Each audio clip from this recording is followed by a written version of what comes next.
Martial Peak Bab 843, hal pertama yang kamu lakukan saat kamu kembali. Yang Kai terbang ke depan, secepat angin dan secepat kilat. Dia melintasi gunung dan sungai yang terkenal dengan senyum riang. Dia telah berpikir untuk pergi langsung ke Sekte Es untuk menemui Su Yan dan membawanya kembali ke Istana Naga Phoenix untuk mendapatkan warisan permaisuri Phoenix, tetapi dia mempertimbangkan kembali segera setelah pikiran itu terlintas. Jika Su Yan masih dalam kondisi kultivasi beku, pergi menemuinya sekarang hanya akan membuang-buang waktu. Juga, dia belum kembali ke Soaring Heaven Sect selama beberapa tahun terakhir. Faktanya, sudah hampir 5 atau 6 tahun sejak dia berpisah dengan Paman Martial dan Bibi Martial di kota Floating Cloud. Yang Kai merasa bahwa dia harus kembali ke Soaring Heaven Sect, jadi dia setidaknya bisa memberitahu para senior Martial dan pendiri leluhur Chu Ling Xiao bahwa dia baik-baik saja. Meskipun dia sudah berada di alam Tong Xuan selama beberapa tahun sekarang, Yang Kai masih tidak memiliki tempat di mana dia merasakan rasa memiliki yang kuat baginya, bahkan Soaring Heaven Sect hanyalah sekte yang dibuat oleh pendiri leluhur dari High Heaven Pavilion. Paman Martial dan Bibi Martial tidak diragukan lagi sangat baik padanya, tetapi Yang Kai masih merasa sulit untuk merasakan keintiman terhadap Soaring Heaven Sect seperti yang dia miliki dengan High Heaven Pavilion.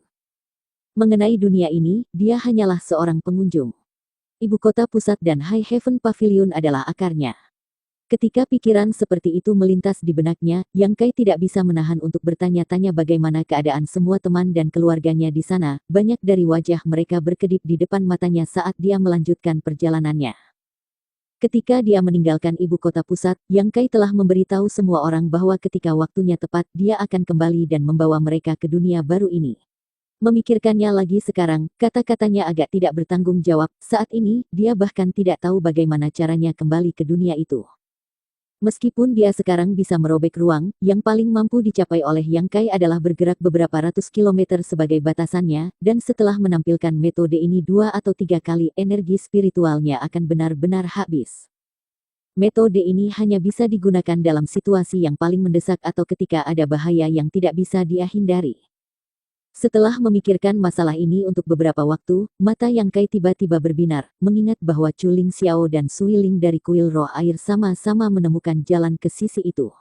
Mungkin jika dia berkonsultasi dengan mereka, dia juga bisa menemukan cara untuk pulang. Namun, sebelum itu, Yang Kai masih merasa dia perlu meningkatkan kekuatannya, dan yang kedua, membangun kekuatan yang bisa dia kendalikan. Jika tidak, bahkan jika dia membawa teman dan keluarganya ke sini, dia tidak akan bisa menjamin keselamatan mereka.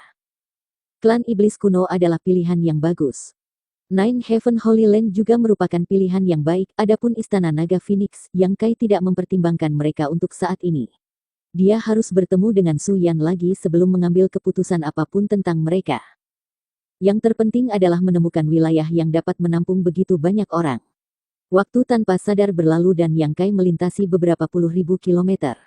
Saat ini, ketika dia membentangkan sayap angin dan gunturnya dan menggunakan bayangan berkedip surgawi dari keterampilan ilahi 9 surga, kecepatannya hanya bisa digambarkan sebagai kilat yang sangat cepat. Sepanjang jalan, Yang Kai akan berhenti di beberapa kota untuk menanyakan arah sampai setengah bulan kemudian, dia akhirnya melihat Snow Mountain Range yang tak berujung di Cakrawala dan merasakan hawa dingin yang samar namun akrab di udara. Dia hampir sampai. Soaring Heaven Sect terletak hanya 1000 km atau lebih dari Snow Mountain Range. 2 hari kemudian, Yang Kai akhirnya kembali ke Soaring Heaven Sect. Di tengah lembah pegunungan yang dikelilingi oleh arai roh 100 puncak, Yang Kai bisa melihat jejak aktivitas pembudidaya. Sambil tersenyum ringan, Yang Kai terbang langsung menuju salah satu puncak. Sesampainya di tengah gunung di mana aliran sungai yang jernih mengalir, Yang Kai mendarat dengan ringan di samping sebuah gua kecil. Puncak Serene Resplendent. Catatan, Puncak Serene Resplendent atau bisa disebut juga puncak yang tenang gemilang. Ini adalah puncak gunung milik Bibi Martial Feiyu dan juga tempat tinggal Yang Kai. Berjalan ke dalam gua, Yang Kai turun ke perut gunung. Setelah beberapa liku-liku, bahkan sebelum dia mencapai ruangan, Yang Kai mencium aroma alkohol yang kuat. Wajah Yang Kai menjadi hitam saat dia menghela nafas berpikir bahwa Bibi Martial Feiyu sama seperti biasanya, benar-benar kecanduan anggur, namun, dengan aroma yang begitu kental di udara, Yang Kai benar-benar bertanya-tanya seberapa banyak dia telah mabuk. Sesaat kemudian, Yang Kai berjalan ke ruang tamu ketika tiba-tiba ledakan keras terdengar di dekatnya dan tirai air membungkusnya. Tirai air ini memiliki aroma alkohol yang kuat sehingga ketika Yang Kai secara tidak sadar menghirupnya, dia menjadi sedikit pusing. Dengan tergesa-gesa mengedarkan trukinya, Yang Kai dengan cepat pulih dari kondisi mabuknya. Dari balik tirai air, sebuah tangan giok terangkat dan secara akurat meraih bahu Yang Kai. Yang Kai tidak melakukan perlawanan apapun dan membiarkan lengan batu giok menangkapnya, melambaikan tangannya untuk membuka tirai air di depannya dan tersenyum saat dia melirik. Bibi Martial. Mendengar suara ini, orang di balik tirai air tampak terkejut dan melepaskan cengkeramannya secara signifikan.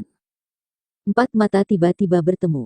Sepasang mata yang indah memancarkan rasa terkejut yang mendalam saat wajah mabuknya memancarkan jenis kecemerlangan yang berbeda. Di sisi lain, senyum Yang Kai tiba-tiba menegang dan dia dengan cepat mengalihkan pandangannya. Dia segera menemukan bahwa Bibi Martial Feiyu rupanya baru saja mandi, dan cemas dengan kedatangannya yang tidak diundang, hanya membungkus jubah mandi tipis di sekitar sosoknya yang kaya dan mempesona. Bahkan saat ini, dia menggunakan satu tangan untuk memegang jubah mandi ini sehingga tidak akan terlepas dari tubuhnya yang basah sementara tangannya yang lain memegang bahu Yang Kai. Kedua kakinya yang panjang dan ramping benar-benar terbuka ke udara, sementara lembah yang dalam di antara puncak-puncaknya berkilauan ringan, dan rambutnya yang panjang dan basah terurai di pundaknya dengan harum melukiskan tampilan yang menawan. Yang Kai juga mengira dia telah melihat sekilas dua kelopak bunga berwarna ceri melalui jubah mandinya yang tipis. Sepertinya dia telah memilih waktu terburuk untuk datang. Yang Kai berpikir dengan canggung. Biasanya, tidak ada yang akan mengunjungi puncak Serene Resplendent. Bahkan Chang Yan dan yang lainnya akan memberitahu Feiyu sebelumnya terlebih dahulu untuk datang, sangat berbeda dengan Yang Kai yang baru saja berjalan masuk dengan santai. Aku bertanya-tanya siapa yang begitu berani memasuki rumahku tanpa diundang, ternyata itu kamu, bocah kecil.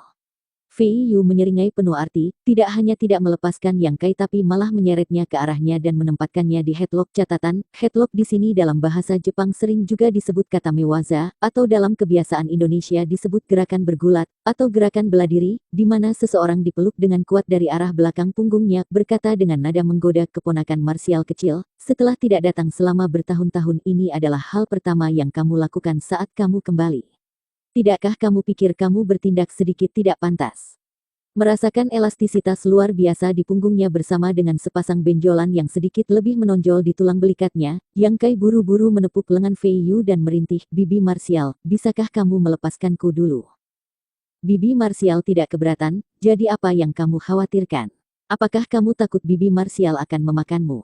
Feiyu terus menggoda, mengencangkan cengkeramannya pada Yang Kai, menekankan modal yang luar biasa lebih kuat ke punggungnya saat dia menghirup nafas panas di telinganya. Bibi Martial pasti bercanda, Yang Kai dengan menyedihkan berteriak, merasakan rasa mati rasa menyebar dari bawah telinganya sementara tidak bisa membantu tubuhnya dari reaksi tertentu lainnya. Tampaknya menyadari hal ini, Feiyu mendengus dan akhirnya melepaskan Yang Kai, mengarahkan tatapan tajam ke arahnya dengan sepasang mata yang indah, mengertakkan gigi saat dia mengeluh, bajingan kecil, apakah kamu sudah cukup bersenang-senang di luar dan akhirnya ingat untuk kembali ke rumah? Yang Kai dengan cepat duduk di bangku batu di dekatnya dan menuangkan segelas air untuk dirinya sendiri, berpura-pura meminumnya dengan tenang saat dia mengarahkan matanya ke tempat lain. Bibi Martial, bisakah kamu mengenakan pakaian yang pantas terlebih dahulu sebelum kita berbicara? Dengan penampilanmu seperti ini, aku merasa agak tidak nyaman. Penjahat kecil, kamu bahkan memiliki reaksi seperti itu terhadap Bibi Martialmu. Wajah Feiyu memerah saat dia menembaknya dengan tatapan peringatan, kamu duduk di sana dan tunggu aku untuk membereskanmu. Jika kamu berani bergerak satu langkah dari tempat itu, aku bersumpah akan mengejarmu sampai ujung dunia dan memukulmu sampai babak belur. Mengatakan demikian, tubuh lembutnya berkedip dan menghilang. Yang Kai akhirnya menghela nafas lega, ekspresi ketidakberdayaan memenuhi wajahnya. Bibi Martial Feiyu-nya benar-benar tidak memiliki martabat yang seharusnya dimiliki oleh seorang Bibi Martial.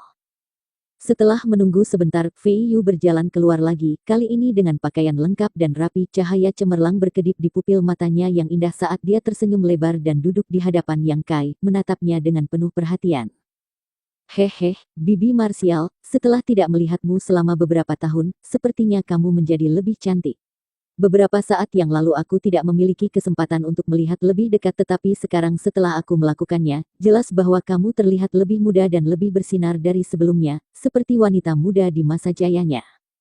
Bocah nakal bau, jangan berpikir bahwa dengan mengeluarkan beberapa komentar fasih kamu akan dapat menenangkan bibi marsialmu. Fei Yu menyindir kemarahan dan frustrasi yang telah dia tekan selama beberapa tahun mencair. Selama beberapa tahun terakhir, dia sering bertanya dan menyelidiki keberadaan Yang Kai tetapi tidak pernah bisa menemukan apapun. Tentu saja, ini membuatnya sangat khawatir. Bagaimanapun, Yang Kai berasal dari pedesaan terpencil dan kekuatannya tidak terlalu tinggi. Ketika dia terakhir melihatnya di kota Floating Cloud, dia hanya memiliki ranah kultivasi di batas Immortal Ascension. Bagaimana mungkin Fei Yu tidak khawatir? Tidak hanya dia yang khawatir tentang keselamatannya, ketiga paman marsialnya juga mengkhawatirkannya. Masing-masing dari mereka telah bersumpah bahwa jika Yang Kai berhasil kembali dengan selamat, mereka akan memberinya pelajaran yang bagus. Namun, setelah melihat Yang Kai lagi, Fei Yu entah bagaimana tidak bisa marah dan hanya merasa seperti batu besar akhirnya diangkat dari dadanya. Setelah menatap keponakan marsialnya yang bandel sejenak, ekspresi Fei Yu tiba-tiba menjadi serius dan dengan cepat melepaskan Divine Sense-nya. Dengan hati-hati menyelidiki Yang Kai, ekspresi terkejut muncul di wajahnya saat dia tidak bisa menahan diri untuk menutupi mulutnya dan berseru, "Keponakan marsial kecil, apa ranah kultivasi kamu saat ini?" Meskipun dia sudah tahu, dia tidak bisa mempercayainya. Alam Transcendent Orde Ketiga. Kamu benar-benar seorang master alam Transcendent Orde Ketiga. Fei Yu melompat dan segera tiba di samping Yang Kai, meraih pergelangan tangannya dan mengirimkan seutas truki dan Divine Sense-nya ke dalam tubuh Yang Kai untuk memeriksanya secara lebih rinci. Sementara dia menyelidikinya, dia bertanya dengan gugup, "Kamu belum mengembangkan semacam seni rahasia terlarang, kan?" Yang Kai tertawa bodoh dan menggelengkan kepalanya. Tidak. Juga, seni rahasia semacam itu hanya efektif dalam meningkatkan ranah kultivasi seseorang dengan cepat selama tahap awal. Bagaimana itu bisa terus membantu seseorang di alam transenden? Mendengarkan dia, Fei Yu mengangguk sedikit setuju. Seni rahasia terlarang adalah seni yang menentang tatanan alam dan bertentangan dengan jalan surgawi. Sebenarnya ada banyak seni rahasia di dunia ini, dan para pembudidaya yang dibutakan oleh kekuatan sering memilih untuk mengembangkannya, memungkinkan mereka untuk tumbuh dengan cepat sejak dini. Namun, semakin tinggi alam yang mereka capai, semakin lemah mereka dan semakin sulit bagi mereka untuk maju karena banyak bahaya tersembunyi di fondasi mereka. Sebelum mencapai alam transenden, selama seseorang memiliki bakat yang cukup tinggi, mengingat kualitas seni rahasia dan sumber daya yang tersedia di alam Tongsuan tidaklah sulit untuk tumbuh dengan cepat. Misalnya, Suiling telah mencapai puncak batas Immortal Ascension bahkan sebelum dia berusia 20 tahun. Ranah kultivasi seperti itu pada usia seperti itu di ibu kota pusat benar-benar luar biasa. Pada saat itu, bahkan Yang Kai tidak punya pilihan selain mengakui inferioritasnya. Tapi, jenius muda seperti itu biasa di alam Tongsuan. Namun demikian, setelah mencapai alam transenden, menerobos setiap alam kecil disertai dengan kesulitan besar. Beberapa orang menghabiskan beberapa lusin tahun hanya untuk menerobos satu alam kecil, banyak yang tidak pernah bisa maju selama sisa hidup mereka. Bakat Fei Yu juga cukup bagus, tetapi bahkan dia membutuhkan 6 atau 7 dekade untuk berkultivasi dari puncak batas Immortal Ascension ke alam Transcendent Orde Ketiga, dan dia tetap berada di alam Transcendent Orde Ketiga selama 30 atau 40 tahun setelah itu sebelum menerobos ke alam Sein. Menghitungnya lagi, Fei Yu saat ini sudah berusia lebih dari 100 tahun. Namun, dengan basis kultivasi yang tangguh dan dengan menggunakan teknik peremajaan tertentu, dia masih memiliki penampilan cantik dan temperamen, seperti seorang wanita muda. Ketika Yang Kai pergi ke kota Floating Cloud bersamanya di masa lalu, dia hanya seorang pembudidaya batas Immortal Ascension, tetapi hari ini, setelah hanya 5 atau 6 tahun, dia benar-benar menjadi Master Alam Transcendent Orde Ketiga. Kecepatan kultivasi semacam ini terlalu menakutkan. Fei Yu sangat khawatir dia telah memanfaatkan beberapa metode yang terlarang untuk mencapai prestasi ini. Bersambung.